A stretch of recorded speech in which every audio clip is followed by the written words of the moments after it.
Okay, here's a short range report video on my Kel-Tec PMR-30 pistol. This is the 22 caliber or the 22 Magnum pistol. And I took it to the range today. I've had this thing actually for a couple months now, perhaps maybe even a year. And this is the first opportunity that I've really had to take it to the range and put it through its paces. I like the weapon quite a bit in terms of feel and capability. However, one thing that I found out today as I was attempting to test fire this, you see it there, is that it experienced quite a number of fail to extracts. Now what would happen is the spent case would essentially get stuck in the extractor and would, as the slide goes forward after attempting to extract it, the spent case would jam up onto the next cartridge trying to be fed into the chamber. And that happened every time that I attempted to fire this. Let's see if we can open this up. Okay, remove the magazine. Nothing in it.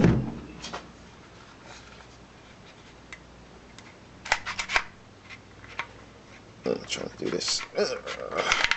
Bad grip on that.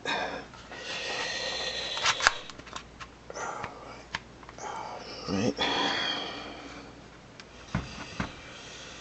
And nothing in the chamber.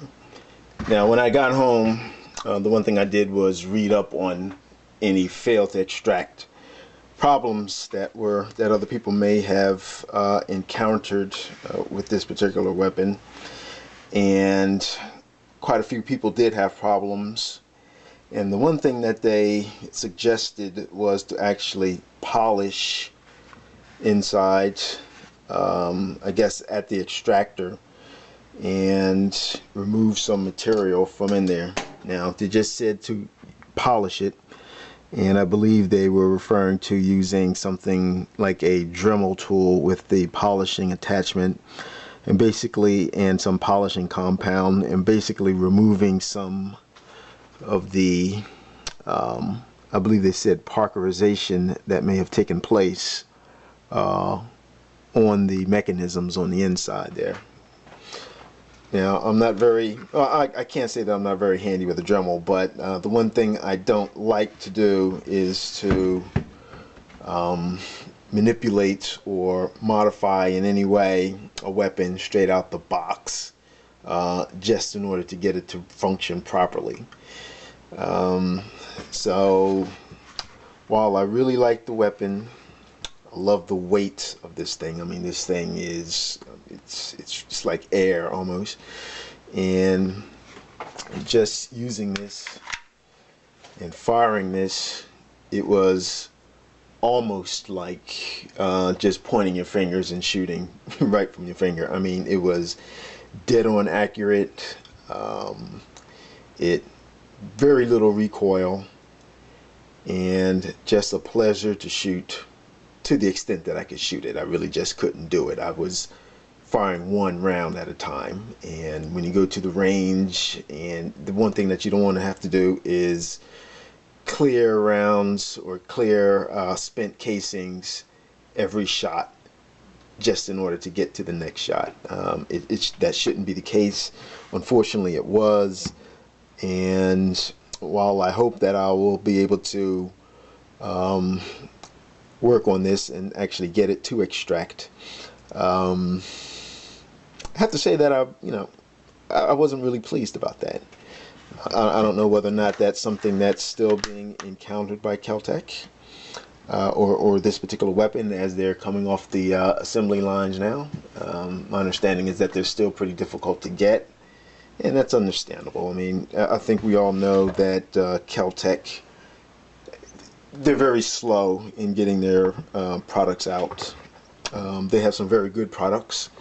I love their stuff, to be honest with you, and there's still a couple things from them that I will get. I mean, that's just the way it's going to be.